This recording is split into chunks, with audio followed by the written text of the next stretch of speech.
Hello दोस्तों, आज हम बात करने वाले हैं डॉक्ट्राइन ऑफ क्रोनिक डिजीज़ के बारे में। सैमुअल हैनीमैन ने थियरी ऑफ माइज़म के बारे में बताया है ऑर्गेनन ऑफ मेडिसिन में। Chronic disease fourth edition organon of medicine में 1829 में पब्लिश किया है। The chronic disease the three fundamental miasm, psora, sycosis and syphilis. Why Hahnemann look beyond symptoms. Introduction में Honeyman observed that many patients after apparently successful homeopathic treatment replace again and again. Acute prescribing alone could not explain why old complaint kept returning in new form. This puzzle led him into one of the longest research effort of his career.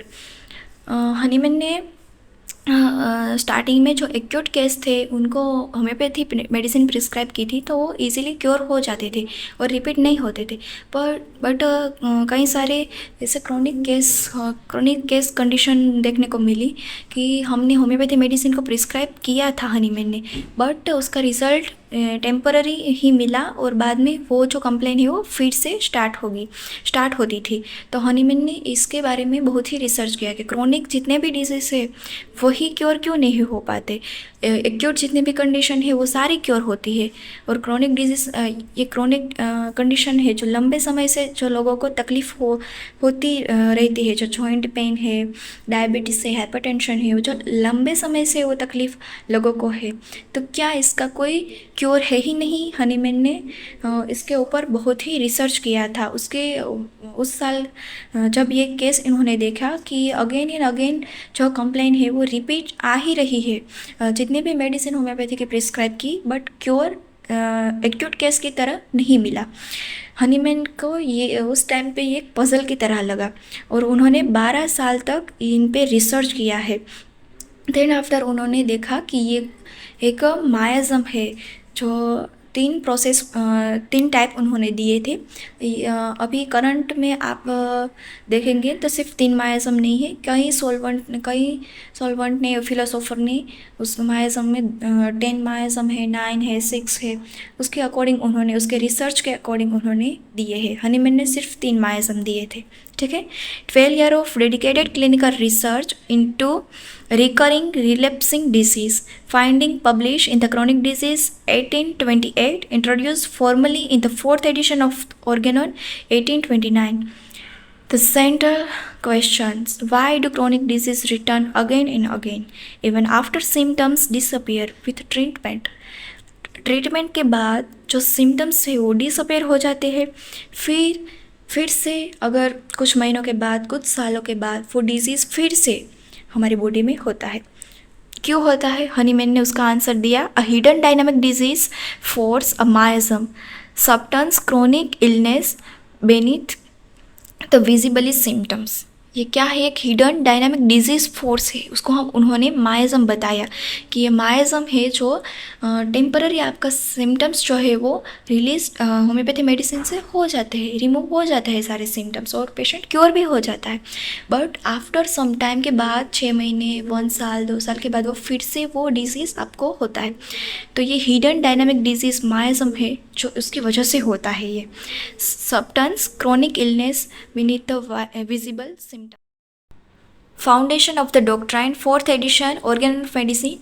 The doctrine was formally introduced into Hahnemann Organon of. The doctrine was formally introduced into Hahnemann Organon of Medicine in its 4th edition, 1829. Miasm is equal to root cause.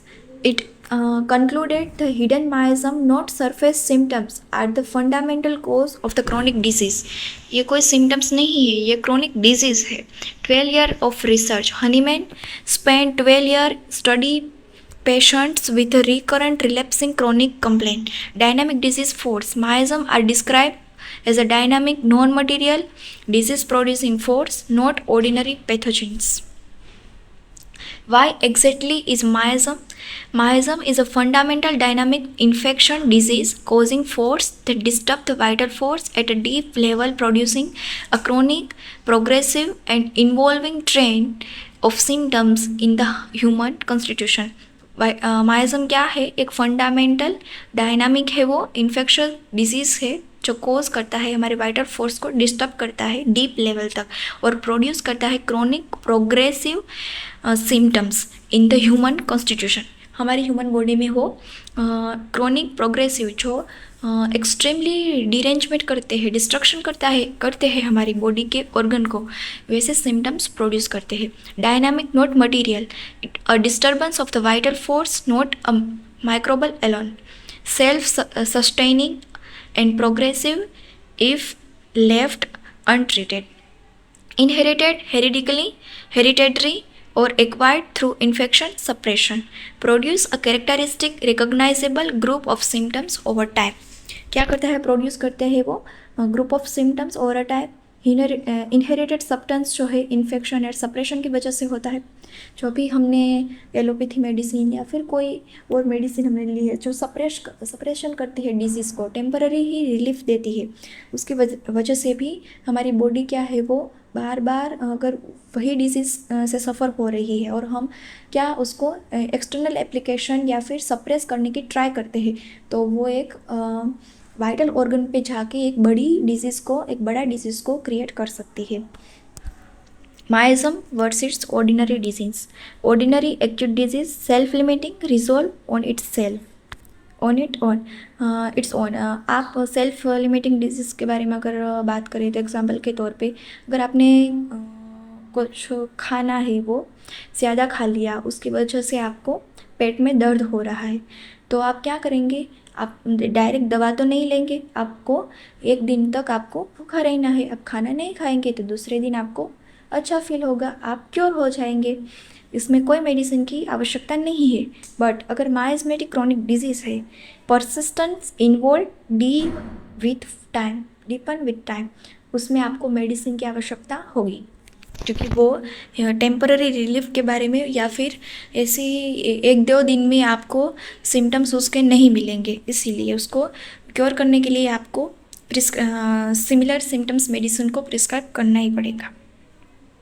The 3 fundamental miasm, psora, syphilis and sycosis. Psora क्या है, mother of all miasm है।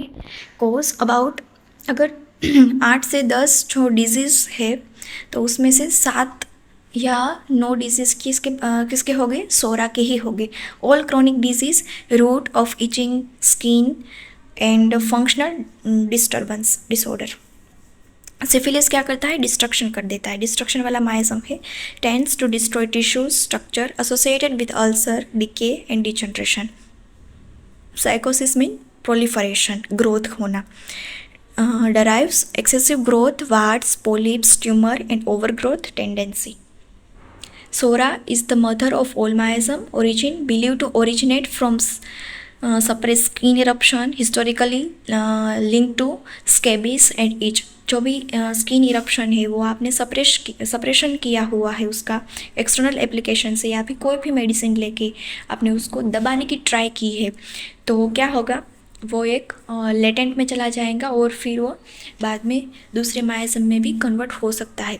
उसका nature क्या है, functional miasm, disturbance of function before producing structural damage. Character, deficiency, under functioning, itching, dryness, anxiety and low Vitality. Deficiency vitamins की हो सकती है, अंडर फंक्शनल कोई डिस्टर्बेंस हो सकता है, itching, dryness of skin, anxiety, low Vitality, आप low feel करेंगे, आपका जो वाइटल फोर्स है वो लॉस होगा, ऐसा। Clinical clue, patient history of suppression, skin disease follow by internally chronic complaint. Patient की हिस्ट्री क्या होगी, कोई सप्रेशन किया होगा, स्किन डिजीज़ के कंप्लेन है तो कोई उन्होंने पहले से ही दवा ली होगी और बाद में हमारे पास आएंगे तो क्या कितने सारे सप्रेशन लेके ही हमारे पास आते हैं। Follow by internally chronic complaint. 8 में से 7 जो है वो सोरा के कंडीशन वाले ही डिजीज़ होते हैं और of all chronic disease track back to psora. Underlying skin disorder, allergies, functional complaints, anxiety, fatigueness, and deficiency state. Syphilis, the destruction miasm, origin historically linked with the syphilitic infection and its suppressed inherited trend. Syphilis sexual transmitted जो disease है infection के through से ही होता है वो, और क्या करता है, सप्रेशन करता है और बाद में वो लंबे टाइम तक हमारी बॉडी को डिस्ट्रॉय करने की ट्राई करता है, और बाद में हमें पता चलता है कि ये ऑर्गन या फिर पर्टिकुलर सिस्टम है वो बिल्कुल ही डिरेंजमेंट या डेंजरस कंडीशन में हो गई है. Nature, unorganic destructive miasm cause erosion, ulceration and tissue breakdown.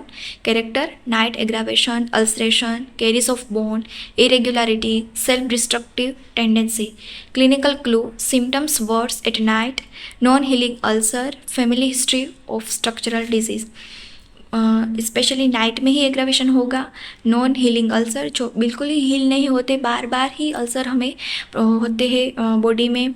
Family history में कोई फैमिली हिस्ट्री से ही कोई बिलोंग करता है, फैमिली टेंडेंसी ही उसकी है स्ट्रक्चरल डिजीज़ की, वहाँ भी सिफिलिटिक माइजम देखने को मिलता है. Destruction, breakdown of tissues, bone and structure over a time. Underline ulceration, carries tissue, deep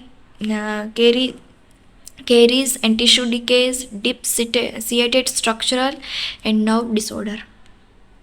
Psychosis, the proliferative miasm, origin historically linked with the suppressed gonorrhea and its inherited acquired trait.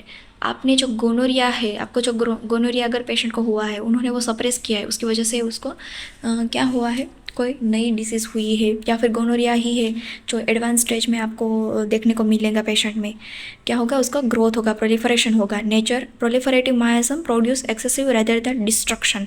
Character उसका क्या है, fix idea, secretive nature, dampness, aggravation, growth and excrescence, fix idea. ये सब आपको medicine आप जब पढ़ेंगे तब आपको एग्जैक्टली ऐसे ही सिम्टम्स आपको पेशेंट में देखने को मिलेंगे. सिक्रेटिवनेस वो क्या है, सिक्रेटिव नेचर उसका है, सारा वो अपने बारे में जो है बात, वो अपनी बात है, जो अंदर की जो बात है वो किसी क्लोज को भी वो नहीं बताएंगा. फिक्स आइडिया वाले होता है. और डेम्पनेस, एग्रावेशन, डैम से उसको एग्रावेशन होता है. ग्रोथ, जो भी ओवर ग्रोथ के जो है वार्ड्स है, कॉन्डाइलोमेटास है, ये सारे साइकोसिस माइजम में ही आएंगे. Clinical clue, recurrent warts, polyps, joint stiffness, worse in damp weather, catarrhal discharges. Aggravation उसको डैम फेथर में होगा. सिफिलिस में नाइट में होता है. Over growth, excessive rapid growth of tissue and cell. जो रैपिड ग्रोथ होता है, न्यूरोप्लेसिया जैसी कंडीशन, कैंसर जैसी कंडीशन, उसमें क्या होता है, हमारे टिश्यूज़ है वो ओवर ग्रोथ ही होने लगते हैं, मेलिग्नेंसी प्रोड्यूस करते हैं. Underline warts, polyps, tumour, condylomata, joint stiffness, and dramatic over growth. यहाँ पे हमने तीनों का डिफरेंस बताया हुआ है. बेसिक एक्शन, डेफिशिएंसी सोरा में होगी. अंडर एक्शन, सिफिलिस में डिस्ट्रक्शन, साइकोसिस में एक्सेसिव अथवा तो ओवर ग्रोथ होगा. टिश्यू इफेक्ट, सोरा में फंक्शनल डिस्टर्बेंस होगा. सिफिलिस में अल्सरेशन एंड टिश्यू डेथ होगी. साइकोसिस में प्रोलिफरेशन एंड ट्यूमर होगा. टिपिकल लीजन्स, सोरा में इचिंग, ड्राई इरप्शन. सिफिलिस में नॉन हीलिंग अल्सर. साइकोसिस में वार्ड्स, पॉलिप्स एंड कॉन्डाइलोमेटा. मोडालिटी की बात करें हम सोरा में तो words, cold and exertion. Syphilis में नाइट एंड साइकोसिस में डेम फेथर. मेंटल ट्रेट, सोरा में anxiety, fear and insecurity. Syphilis में सेल्फ डिस्ट्रक्शन एंड डिसअपियर. साइकोसिस में सिक्रेटिवनेस एंड फिक्स आइडिया. प्रोपोर्शन, सोरा में अगर आउट ऑफ अगर 8 ऑफ 10 डिजीज़ अगर है इन्वायरमेंट में, अगर ऐसे कोई पर्टिकुलर रीजन है वहाँ पे सभी को डिजीज़ ऐसे फैलता ही गया है, तो उसमें से 8 में से 7 तो सोरा के ही होंगे chronic disease. Smaller proportion syphilis में एंड साइकोसिस में भी स्मॉलर प्रोपोर्शन है. Exciting cause, how a latent miasm become chronic disease. Latent miasm, step 1, inherited acquired line, dormant in the constitutions without visible symptoms. Latent में आपको symptoms देखने को नहीं मिलेगा, पर बॉडी में जो डिरेंजमेंट होता है, डिफेक्शन होता है, बॉडी में जो डिफेक्ट होते हैं, कोई भी इन्फेक्शन है या फिर कोई भी फॉरेन पार्टिकल है, वो क्या हमारी बॉडी को वाइटल फोर्स को डिरेंजमेंट करने की ट्राई करता है, बट उसके जो सिम्टम्स है और साइन है वो भी प्रोड्यूस नहीं होती. लेटेंट में ये सुषुप्त अवस्था में होता है. एक्साइटिंग कोज स्टेप 2 स्ट्रेस सप्रेशन पोर रेजिमेन और another illness disturb the vital force. कोई स्ट्रेस है, सप्रेश किया हुआ है कोई भी डिजीज़ को, पोर हाइजीन है, रेजिमेन है, अंदर कोई इलनेस और डिस्टर्बेंस है जिसकी वजह से अनदर कोई इलनेस है जिसकी वजह से वाइटल फोर्स डिस्टर्ब होता है। लेटेंट एंड एक्साइटिंग दोनों। मैनिफेस्ट सिम्टम्स स्टेप 3 में हम देखेंगे। This miasm become active and produce recognize disease picture. Miasm क्या करता है, हमारी बॉडी में sign and symptoms, vital force derangement जब होता है उसके माइजम के थ्रू साइन एंड सिम्टम्स जो प्रोड्यूस होते हैं तब हमें पिक्चर पता चलता है कि ये कौन सा डिजीज़ है। Chronic disease without correct treatment the condition becomes progressive and deep seated.